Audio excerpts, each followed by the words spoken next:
우리가 살아가는 현실이 굉장히 만만치 않죠. 그러다 보니까 그 현실에 좋을 때, 잠시 좋을 때, 또 어려울 때 이런 것들이 겹쳐가면서 우리에게 일어나면서 우리는 감사할 것인지 불평할 것인지 항상 이 두 가지 길에서 선택을 해야만 되는 그런 입장에 서게 되는 것 같아요.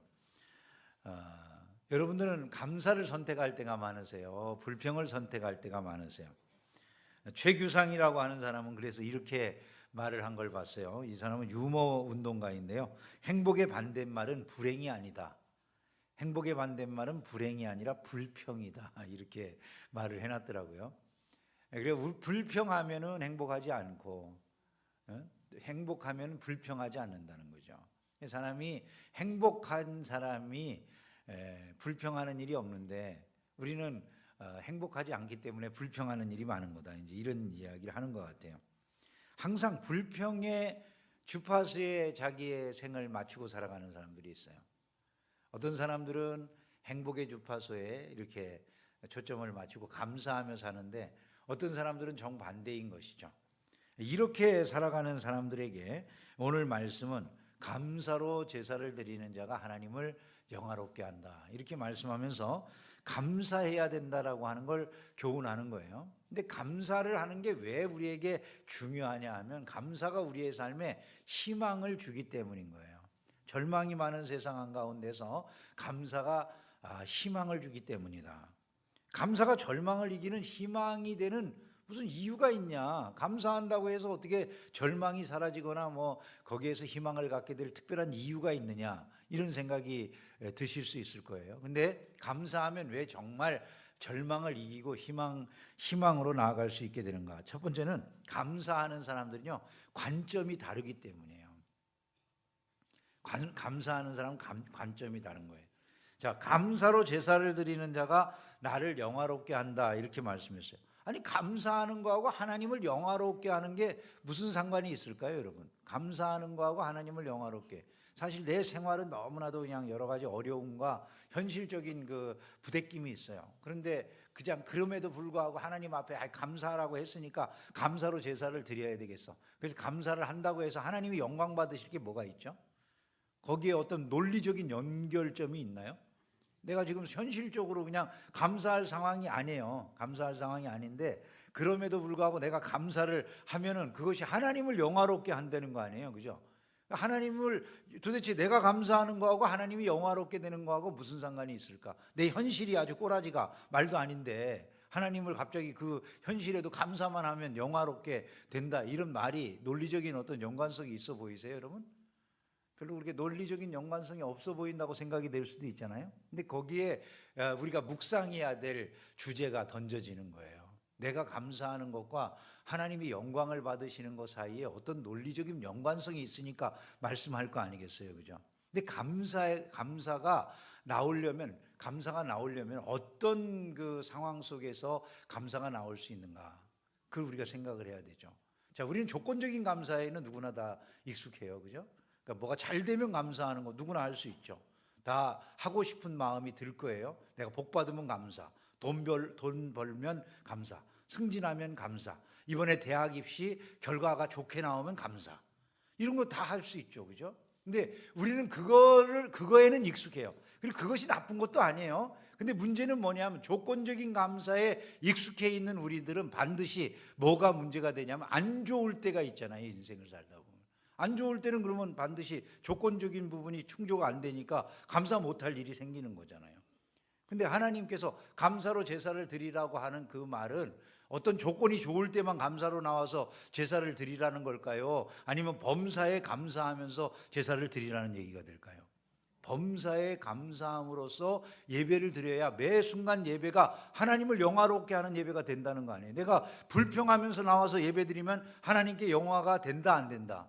안 된다는 얘기가 되죠, 그죠? 그러니까 범사에 감사라고 하는 것이 그 앞에 먼저 전제가 되는 거예요. 내가 하나님을 영화롭게 하는 예배를 늘상 드리기 위해서는 범사에 감사가 있어야 되잖아요. 근데 범사에 감사하기 위해서 우리가 가져야 될 가장 기본적인 생각이 뭐냐는 것이죠.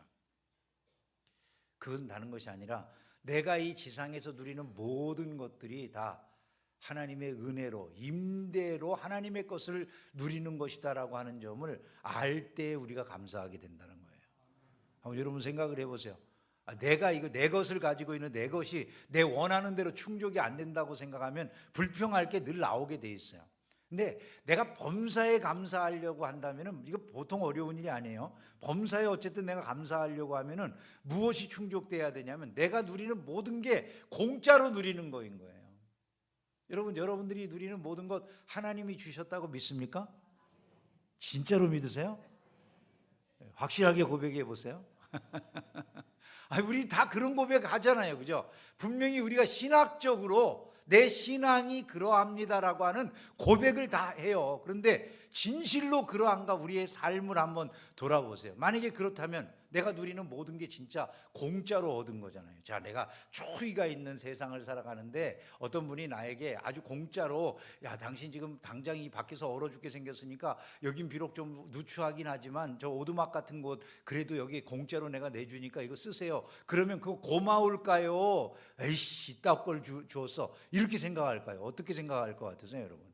고맙겠죠, 그죠? 누추해도 비록 오두막과 같아도 내가 고맙다고 생각할 거 아니에요. 근데 지금 우리가 사실은 평수 가지고서 아파트 평수만 좀 작아도 승질나요, 안 나요? 자, 이게 바로 뭐가 문제인지를 우리가 보여주는 거예요. 그러니까 우리가 신앙 고백을 하는 것과 실제 우리의 삶 속에서 그것을 내가 삶으로써 내 생활 속에서 감사하는 것 사이에는 너무나 거리가 있다는 거죠. 자, 우리의 생명도 우리가 하나님의 것이라고 그러잖아요. 우리의 생명도 하나님의 것이라고 그러는데 내 생명이 이 지상에 머무는 동안에 하나님께서 내 생명을 이제 송명희 시인과 같은 그런 몸에 가둬놨어요. 온 몸이 뇌성마비야. 근데 저 뇌성마비인 저 송명희 시인이 저런 몸으로 감사하다고 그래요. 한번 생각을 해보세요. 저 몸으로 감사하려면 어떻게 감사하죠? 이것조차도 내가 임대로 하나님께서 나에게 잠시 거쳐나가게 하는 그런 곳으로 나에게 허락하신 집이야라는 의식이 있는 사람만 그거 안다는 거예요, 여러분. 그러니까 우리가 신앙생활을 하면서 내 신앙에 고백하고 내가 거기에 이르는 것 사이에는 어마어마한 격차가 있다는 것이죠. 우리가 뭐 저런 고백을 할 수 있느냐 없느냐에 따라 구원을 받느냐 안 받느냐는 문제는 아니에요. 신자는 그리스도를 닮아가는 사람들이 되는 거잖아요, 그죠? 신앙생활을 한다는 것. 근데 우리가 그리스도를 닮는 것과는 얼마나 거리가 있느냐를 이야기하는 거라는 거죠. 자, 만약에 어떤 사람이 예배를 드릴 때마다 그거를 느껴요. 나의 모든 것이 하나님의 것입니다. 그 하나님의 것을 가지고 내가 하나님 앞에 영광 돌리러 나왔어요. 그런 마음으로 범사에 예배를 드린다고 생각을 해보세요. 여러분, 그의 예배가 하나님을 가장 기쁘시게 하는 최고의 예배가 되지 않겠습니까? 그래서 감사로 제사를 드리는 자가 나를 영화롭게 한다고 말씀하는 거예요. 그렇게 되는 사람들은요, 자기의 삶에 대한 관점이 바뀌는 거죠, 그죠? 너무나도 다른 관점에서 자기를 보게 되는 거예요. 그런 가운데 있는 사람들의 삶에 하나님께서 자기의 삶 깊은 곳에도 위로와 은혜를 주시기 때문에 이것 자체가 하나의 희망이 되어지는 거라는 거죠. 또한 감사는 우리 자신을 바꿔요. 우리 자신을. 우리는 감사라고 하는 걸 이렇게 생각해요. 좋은 일이라는 기차가 쭉 지나가요. 좋은 일이라고 하는 기차가 쭉 지나가고 맨 꼬리칸에 나오는 게 감사인 줄 알아. 감사는 그냥 꼬리칸이야. 그러니까 좋은 일이 있는 그 끝에 내가 그냥 감사합니다 한마디 하는 것이 감사라고 생각을 하는데, 이게 우리 인생을 제대로 만들지 못하게 하는 가장 중요한 요인이라는 거예요. 사실은 감사가 우리의 삶을 이끌어가는 엔진이 되게 해야 된다는 거예요. 근데 내가 뭐 범사에 감사한다면, 범사에 감사한다는 건 내 일의 결과를 바라보기 전에 감사하는 거와 똑같은 거잖아요, 그죠? 범사에 감사한다면 그런 감사를 머리에 세우고 내가 뒤에 좋은 일을 따라가게 하는 거다라고 하는 말과 같은 거거든요. 이거는 엄청난 차이를 가져오는 것이 되는 거라는 거죠. 자, 감사할 일이 없는데, 내가 생활 속에 감사할 일이 없는데 감사하는 게 쉬운 일이 아니죠, 그죠? 네, 한번 생각을 해보세요. 평상시에 내가 불평이 많아. 항상 불평의 말을 많이 하고 그냥 원망하는 말을 많이 하고 주변에 대고 그저 좋지 않은 이야기를 항상 하는 그런 사람이라고 한번 생각해 봅시다. 그러면 그 사람이 집안에서 막 원망해. 뭐 이게 싫어 저게 싫어 뭐 해주는 반찬이 싫어 그냥 우리 저기 언니가 싫어 뭐 형이 싫어 막 다 그러고 다 싫어. 그냥 범사가 싫어. 아니 저 인간만 보면 짜증나 이러고서요. 직장에 가도 다 싫어. 그럼 여러분 그런 사람들 직장 생활 제대로 할까요? 가정에 자꾸 불평하다 보면 그걸로 인해서 분란이 일어나지 않겠습니까? 나중에 실제로 분란으로 이어지잖아요. 문제가 생기는 게 불평으로부터 나오거든요. 그래서 결과가 안 좋은 결과가 되게 돼 있어요. 가정에서 먼저 감사로 출발해요. 내가 오늘 하루도 아침이 감사해. 하나님의 은혜가 감사해. 일주일 동안 우리가 일어날 때 눈 뜰 때 하나님 감사합니다로 시작하자고 했는데 해보셨어요? 그냥 다 말뿐이야 그냥. 하여간 뭐 그렇게 하자고 그랬는데 해본 사람이 얼마나 될지는 모르겠지만 어쨌든 그렇게 감사를 하고서 하루를 시작해요. 내가 밥 먹는 것도 감사하고 형제가 있음도 감사하고 뭐 그냥 비록 좀 찌질한 남편이라도 남편이 있음도 감사하고 그냥 별로 내가 마음에 안 차도 아내가 있음도 감사하고 뭐 이러고 감사한다고 생각해 보세요. 감사로 시작하면요 그날 내게 주어지는 이 에너지가 다르다는 거예요. 벌써 긍정적인 에너지가 나오는 거예요. 긍정적인 낙관적인 에너지가 나오는 거예요. 그래서 삶을 새롭게 바라보게 되는 것이다. 이 점을 우리는 꼭 기억을 해야 된다는 것이죠. 작가인 데보라 노빌이라고 하는 사람은 감사합니다라고 하는 말 한마디가 우리의 뇌를 긍정적으로 바꾸는데 0.3초가 걸린다 이런 글을 썼어요. 감사합니다. 제가 지난번 수요일 날 우리 수능생 오링 테스트를 해봤잖아요. 수능생들 대상으로 해가지고 전부 다 따라해보라고 그러면서 오링을 만들어가지고 자, 내일 시험 잘못 보면 어떡해 걱정돼 염려돼 막 이런 생각해보라고 그런다. 이거 끊어보라고. 쉽게 끊어진다고. 그리고 우리 이거 여러 번 해봤잖아요. 그죠? 우리가 여러 번 해봤어. 근데 감사합니다 하나님. 그래도 내일 시험 볼 때까지 지금까지 지켜주신 거 감사합니다. 좋은 부모님 밑에서 자라게 해주신 거 감사하고 제가 내일 이제 시험 쳐서 그 결과도 하나님께 맡기고 내가 미래에 대해서 염려하지 않음도 감사합니다. 뭐 이러고 안 끊어진단 말이에요. 이게요. 해보세요. 진짠지. 하나님이 자신을 바꾸는데 여러분 이게요 0.3초도 안 걸린다는 거예요. 이게 한번 생각을 해보세요. 얼마나 놀랍습니까? 그렇게 감사가 이끌어가는 이것이 되도록 하는 것, 그게 감사로 제사를 드리는 자가 나를 영화롭게 하나니라고 하는 그 말 속에 범사의 감사라고 하는 것, 그것이 전제되어져 있고 그것을 통해서 내 삶이 이끌어져 나갈 때 내가 바뀐다는 거예요. 내가.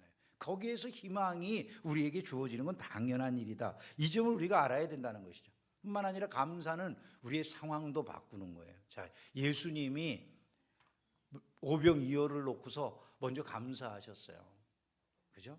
제자들은 다 뭐라고 그래요? 다 말도 안 돼 이거는. 이 작은 것이 이 많은 사람들에게 뭐가 되겠어요? 5천 명이나 이 앞에 나 장정만 5천 명이나 앉아 있다고요. 다 이게 이 작은 게 뭐가 되겠습니까? 이거 돈으로 계산해도 이게 얼마인데요? 다 이러고 있었잖아요. 근데 예수님께서 그 작은 것 가지고서 하나님 앞에 감사하고 나누어 주니까 그것이 놀랍게도 그곳에 있는 5천 명이 먹고도 12광주리가 남는 기적의 도구가 되잖아요.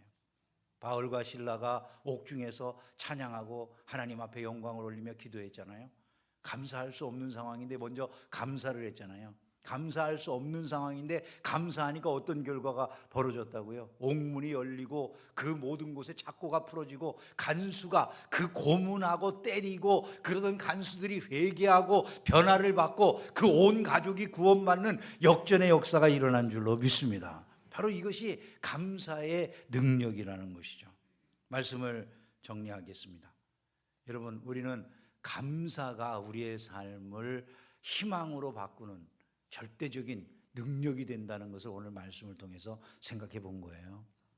여러분의 삶에 감사가 우선하도록 힘쓰시는 은혜가 있기를 주의 이름으로 축원합니다. 내가 진실로 하나님을 주인이라고 생각하는가? 그걸 항상 묵상해 보셔야 돼요. 그리고 내 자신이 하나님 앞에 먼저 감사하도록 나는 그렇게 만들어졌다는 생각을 해야 돼요.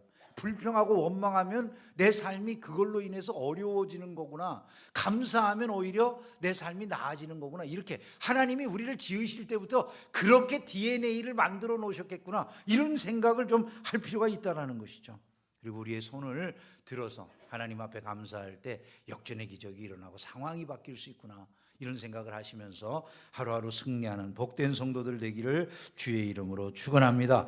그의 행위를 옳게 하는 자에게 내가 하나님의 구원을 보이리라 말씀하셨어요. 이 말씀 붙잡고 한 주간도 승리하시기를 주의 이름으로 축원합니다.